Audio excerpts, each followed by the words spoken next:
स्वागत है जी, स्वागत है।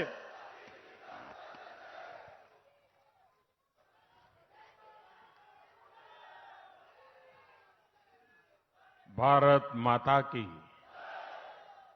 भारत माता की, भारत माता की। तुहां सारे हमीरपुर आलिया जो मेरा प्रणाम। अज बीजो तुसा सारे लोगों का आशीर्वाद लेने का मौका मिला। यह मिजो दाई बड़े ही सौभाग्य की गल है।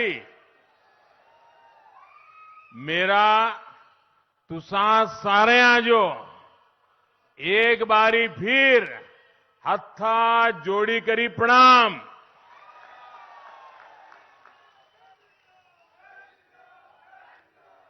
गौरी शंकर भगवान, गसोता महादेव, भगवान नरवेदेश्वर, भगवान मुरली मनोहर, मां टौणी देवी, बाबा बालकनाथ और सभी देवी देवताओं को मेरा प्रणाम।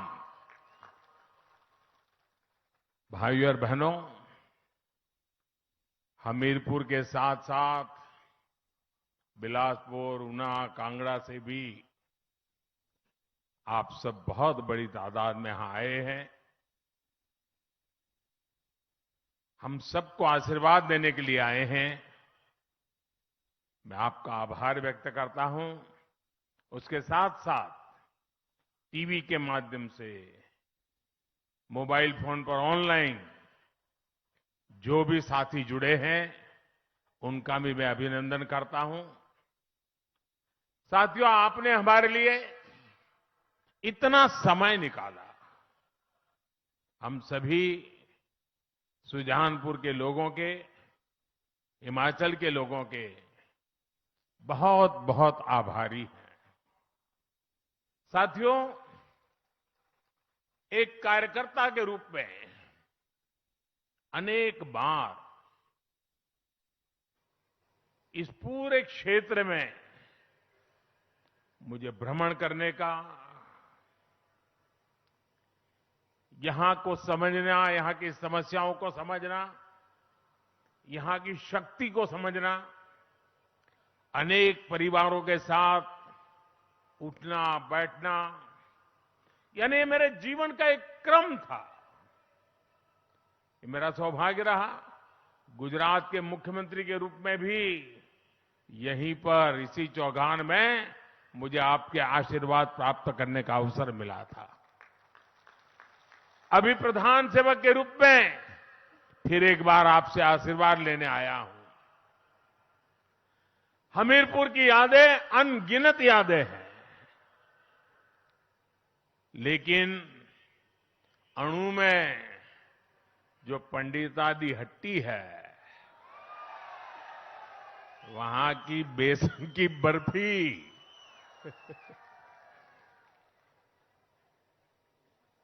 उसकी मिठास कौन भूल सकता है भाई। मुझे इतने साल हिमाचल में आप लोगों के बीच बहुत कुछ सीखने का मिला है। अनेक लोगों के साथ जमीन पे काम करने का मौका मिला। और आज जब मैं यहां आया हूं तो भाई प्रवीण शर्मा की याद आना बहुत स्वाभाविक है। अनेक वर्षों तक प्रवीण के साथ काम किया और उन्होंने तो हमीरपुर के विकास के लिए भी कितना काम किया था। अब से कुछ महीने पहले ही वो हम सबको छोड़ के चले गए। मैं आज हमीरपुर आया हूं तो उन्हें भावभीनी श्रद्धांजलि भी अर्पित करता हूं। भाइयों और बहनों,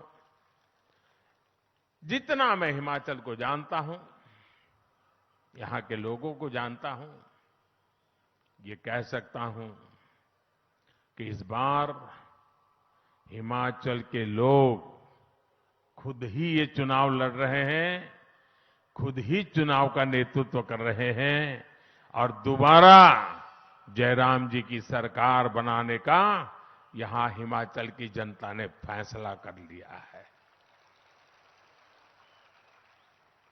भाइयों बहनों, हिमाचल में ऐसा नहीं हुआ, लेकिन हम ये भी जानते हैं कि हिमाचल के खून में ही नया इतिहास बनाना है। इसलिए हिमाचल में इस बार भाजपा की सरकार की वापसी भी तय है और डबल इंजन की सरकार का तेज गति से दौड़ना भी तय है। साथियों, आपने इतने वर्षों के शासन में कांग्रेस ने जिस तरह हिमाचल के साथ विश्वासघात किया है, जो छल किया है, उसके सबसे बड़े भुक्तभोगी हिमाचल के ही लोग हैं। कांग्रेस ने हिमाचल को हर बुनियादी चीज के लिए तरसा दिया था। वहीं भाजपा है जिसने हिमाचल के हर घर घर को बुनियादी सुविधाओं से जोड़ने के लिए दिन रात ईमानदारी से प्रयास किया है।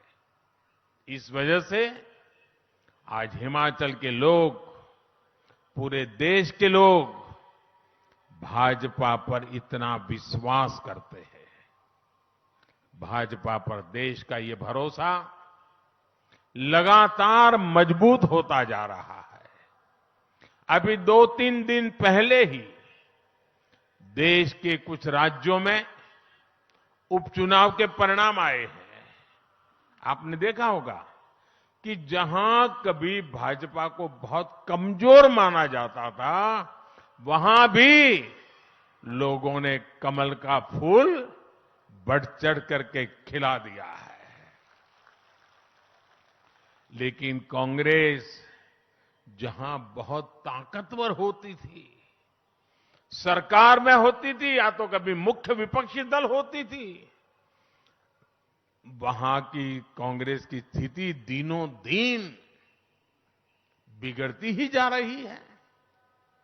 जो क्षेत्र कभी कांग्रेस का गढ़ माने जाते थे, वहां से कांग्रेस का पूरी तरह से सफाया हो गया है। ओडिशा जितना बड़ा राज्य, कांग्रेस गायब। तेलंगाना, कांग्रेस साफ। यूपी, बिहार ने तो बहुत पहले ही कांग्रेस को विदा कर दी है। इसकी वजह है कांग्रेस द्वारा खुद को ईश्वर रूपी जनता जनार्दन से भी वो अपने आप को बड़े शहंशाह मानते हैं, बड़े मानते हैं। उसी का ये नतीजा है कि जनता लगातार उनको सजा दे रही है। और आज हिमाचल के लोग भी कांग्रेस को भली भांति समझ चुके हैं, जान चुके हैं। कांग्रेस को लगता है कि हिमाचल हमेशा 5 साल उसके, 5 साल मेरे वाले फॉर्मूले पर ही चलेगा। 5 साल मैं मौज करूं, 5 साल तुम करो, फिर मैं 5 साल के बाद आ जाऊंगा, यही फॉर्मूला लेकर के चले। और इसलिए कांग्रेस के नेता हिमाचल के लोगों की कोई परवाह नहीं करते। कांग्रेस के लोगों को लगता है कि कोई काम नहीं करेंगे तो भी 5 साल के बाद तो लोग लाने ही वाले हैं, वापस आ ही जाएंगे। आप मुझे बताइए साथियों, कांग्रेस यहां पिछले 5 साल से विपक्ष की भूमिका में है, लेकिन इस दौरान दिल्ली से कांग्रेस के ऑल इंडिया लीडर लोकसभा चुनाव के प्रचार को छोड़ करके क्या कभी आपका हाल पूछने के लिए आए थे क्या? कभी आए थे क्या? कभी आपका हाल जानने के लिए आए थे? कभी कोई मुसीबत आई तो वो आपके पास आए थे? भाइयों बहनों, जरा 5 साल का हिसाब निकालिए। लोकसभा में, राज्यसभा में हिमाचल से जुड़े कोई विषय आए हो, हिमाचल के लिए आवाज उठाई हो किसी कांग्रेसी ने, ऐसी कोई घटना आपने सुनी है क्या?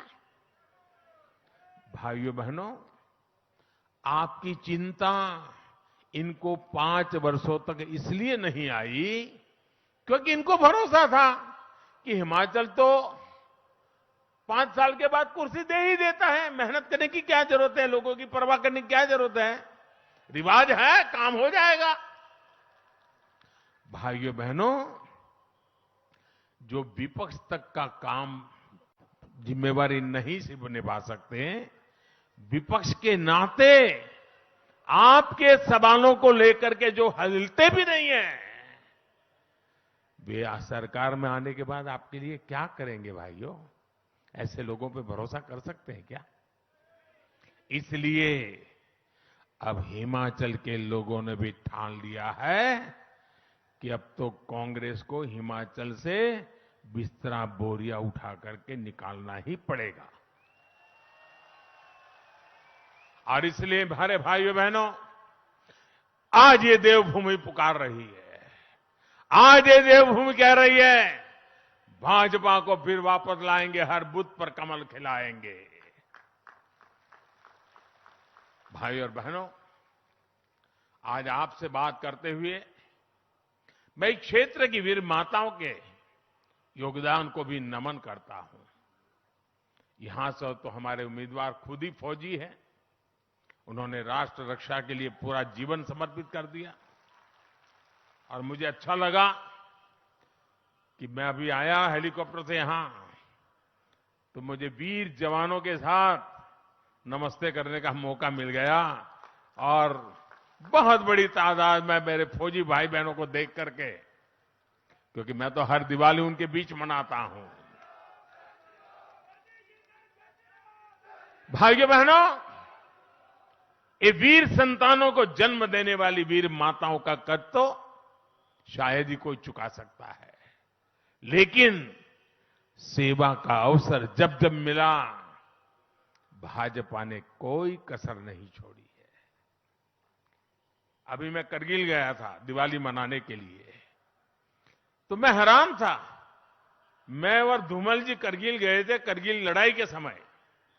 उस समय की सारी फोटो की प्रदर्शनी लगाई थी वहां के लोगों ने, और वहां जो आज जो जवान है, उनको भी वो पुरानी बातें याद थी कि धूमल जी और मोदी जी हमारे बीच में युद्ध के मैदान के समय आए थे। और मुझे याद है उस समय हमारा यहां का युवा मोर्चा के अध्यक्ष के रूप में हमारे जयराम जी थे और हमारा विनोद ठाकुर वो महामंत्री था। युवा मोर्चा ने तब करगिल के शहीदों के जीवन को समर्पित स्मारिका भी निकाली थी। भाजपा की यही विशेषता है। भाजपा की ताकत चाहे कितनी भी रही हो, हमारे लिए खुद से बड़ा दल है और दल से बड़ा देश है। साथियों, हमीरपुर के हमारे इस क्षेत्र में तो फौजी परिवारों का बाहुल्य है। हमारे ये परिवार बहुत करीब से जानते हैं कि कांग्रेस का इतिहास किस तरह बड़ी बड़ी बातों और झूठी गारंटियों का रहा है।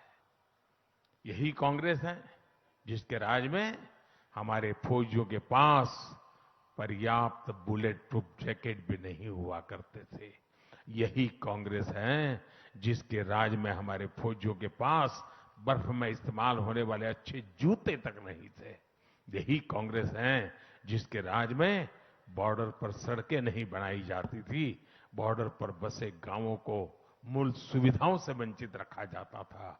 यही कांग्रेस है जिसने फौजियों को 1 रैंक 1 पेंशन के नाम पर 40 साल तक लगातार धोखा दिया। 40 साल तक। चुनाव के 15 पहले कोई भी वादा करने में वो झिझकते नहीं है।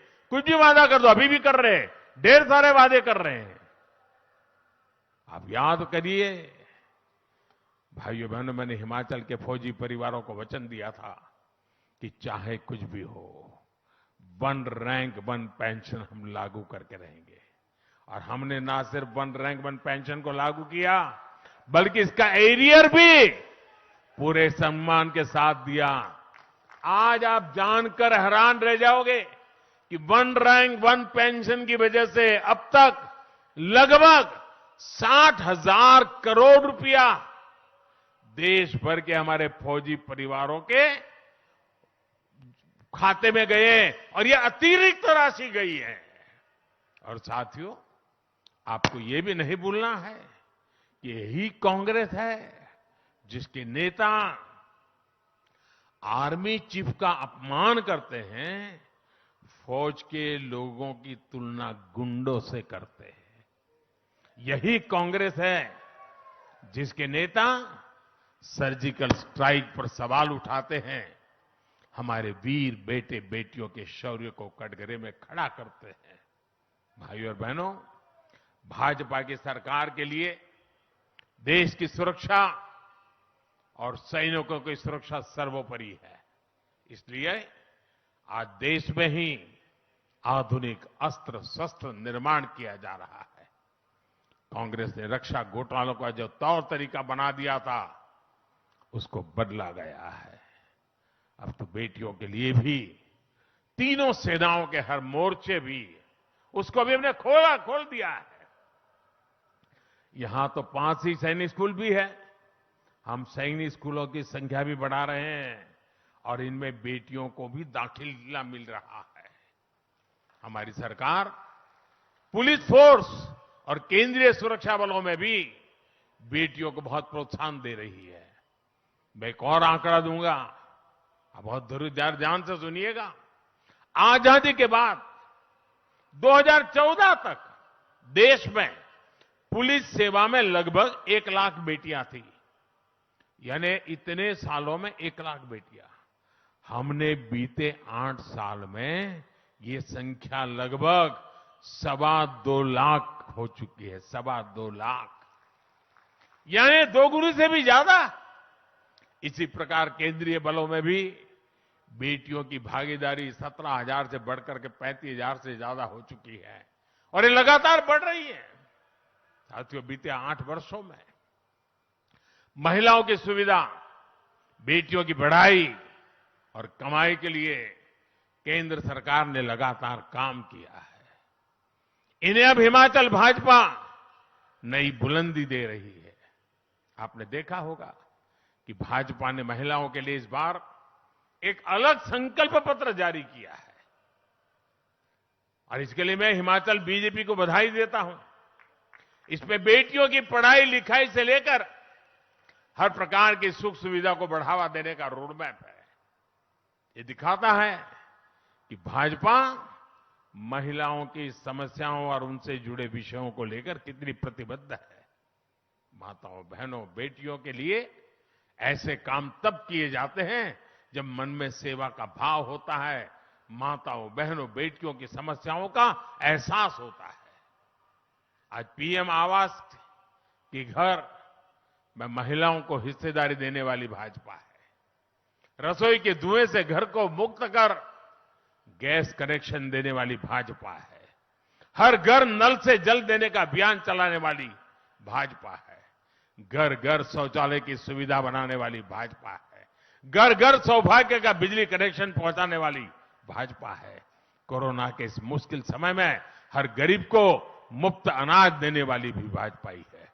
भाइयों बहनों, मेरा पूरा विश्वास है देश में जो भी छोटे राज्य हैं, जो हिमालयी राज्य हैं, उन सब के लिए हिमाचल प्रदेश अग्रिम पंक्ति का रोल मॉडल बन सकता है। विकास के मामले में, टूरिज्म के मामले में हिमाचल सभी छोटे राज्यों के लिए नई प्रेरणा बन सकता है।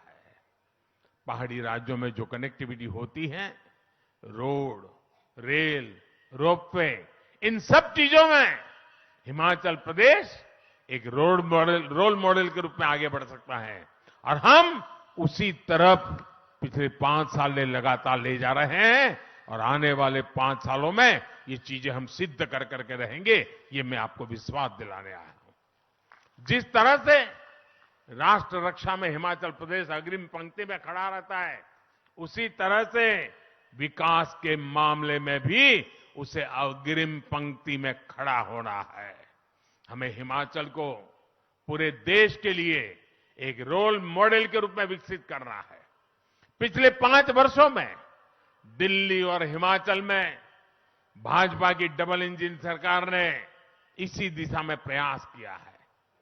ऊना में ट्रिपल आईटी, हमीरपुर में एनआईटी, बिलासपुर में हाइड्रो इलेक्ट्रिकल कॉलेज और देहरा में केंद्रीय विश्वविद्यालय है। बिलासपुर में एम्स बन गया है और हमीरपुर में मेडिकल कॉलेज है। यानी शिक्षा हो या स्वास्थ्य, डबल इंजन से डबल विकास हो रहा है। यही नहीं, इंफ्रास्ट्रक्चर और इन्वेस्टमेंट के मामले में भी डबल लाभ हिमाचल को मिला है। देश में सिर्फ 3 राज्यों को बल्क ड्रग पार्क के लिए चुना गया है। इसमें से एक ये मेरा हिमाचल है और ये भी हमीरपुर संसदीय क्षेत्र में बन रहा है। धौला सिद्ध प्रोजेक्ट बनने से यहां बिजली तो बनेगी ही, रोजगार भी बढ़ेंगे और किसानों, पशुपालकों को कमाई भी बढ़ेगी। यहां रेल नेटवर्क के विस्तार में हजारों करोड़ रुपए केंद्र सरकार लगा रही है। देश की चौथी वंदे भारत ट्रेन भी हिमाचल को ही मिली है। शिमला, बिलासपुर, हमीरपुर, मटौर, ये हाईवे पर ही लगभग 8,000 करोड़ रुपए का काम हो रहा है। ये विकास सबके सामने प्रत्यक्ष है। लेकिन हिमाचल के लोगों को एक बात हमेशा याद रखनी है, कांग्रेस को विकास के कार्यों से दुश्मनी है, इसलिए वो इन सारे कार्यों को रोकना चाहती है। जैसे रोड 2014 से 2017 दिल्ली में हमारी सरकार बन चुकी थी, आप हमें आशीर्वाद दे चुके थे, लेकिन हिमाचल ने जितने रोड़े अटका सकते थे अटकाने की कोशिश की, ताकि दिल्ली से जो विकास का प्रवाह यहां आए वो हिमाचल में नहीं जाना चाहिए। और उन्होंने हिमाचल का बुरा करने का काम किया। वो कहावत है ना, चल दे घराटा मंज गट्टा पाना। कांग्रेस भी हिमाचल में विकास के घराट की चक्की को रोकना चाहती है, इसलिए वो पुराना राजनीतिक रिवाज बनाए रखना चाहती है। भाइयों बहनों, मैं हिमाचल के लोगों से पूछना चाहता हूं, आप जवाब देंगे? आप जवाब देंगे? ये रिवाज बदलना है कि नहीं बदलना है? ये रिवाज बदलना है कि नहीं बदलना है? भाइयों बहनों, मैं जहां भी गया हूं हिमाचल में, पिछले दिनों जहां भी जाने का मुझे मौका मिला है, मैंने ये मिजाज देखा है। मैंने हिमाचल की जनता का संकल्प देखा है और हिमाचल के लोगों को समझ आ गया है कि ये अदला बदली ने हिमाचल को बर्बाद करके रखा है। अब तो दोबारा काम देंगे और हिसाब भी मांगेंगे। आप दोबारा हमें काम दीजिए, हमसे हिसाब मांगिए। आप रिवाज बदलना का तय करके बैठे हैं, हम आपकी विकास की यात्रा को आगे बढ़ाने का निर्णय करके बैठे हैं। साथियों, आज हिमाचल विधानसभा चुनाव में ये मेरी आखिरी सभा है। इस चुनाव में अब मेरा कोई सार्वजनिक कार्यक्रम के लिए अब समय नहीं बचा है, लेकिन आप जरूर एक बात याद रखेंगे, कांग्रेस स्वभाव से विकास की दुश्मन है। वो लोगों को मुसीबत में जीने के लिए, मजबूरी में जीने के लिए हमेशा सोचते हैं ताकि उनकी जरूरत पड़ जाए। भाजपा ही हैं जो हिमाचल को विकास की नई ऊंचाई पर ले जा सकती है। इसलिए इस बार हिमाचल में भाजपा सरकार की वापसी जरूरी है। और आप तो जानते हैं, कोई देश का प्रधानमंत्री अगर हिमाचल की हर छोटी मोटी बातों से परिचित हो यहां की हर पहाड़ियों से परिचित हो, यहां के रास्तों से परिचित हो, यहां से लोगों से परिचित हो, तो दिल्ली में बैठकर को आपके काम आएगा कि नहीं आएगा? आपका विश्वास बढ़ेगा कि नहीं बढ़ेगा? अब मैं तो दिल्ली में हूं ही, अगर यहां मेरे अनुकूल लोग होंगे तो मैं ज्यादा काम कर पाऊंगा कि नहीं कर पाऊंगा? सीधी सीधी हिसाब है जी। और इसलिए दिल्ली का फायदा भी लेना है तो हिमाचल में भी बीजेपी की सरकार को बनाना है ताकि डबल फायदा मिल जाए। मेरा आपसे आग्रह है, 12 नवंबर को हर बूथ में हर वोट कमल के फूल पर ही पड़ना चाहिए।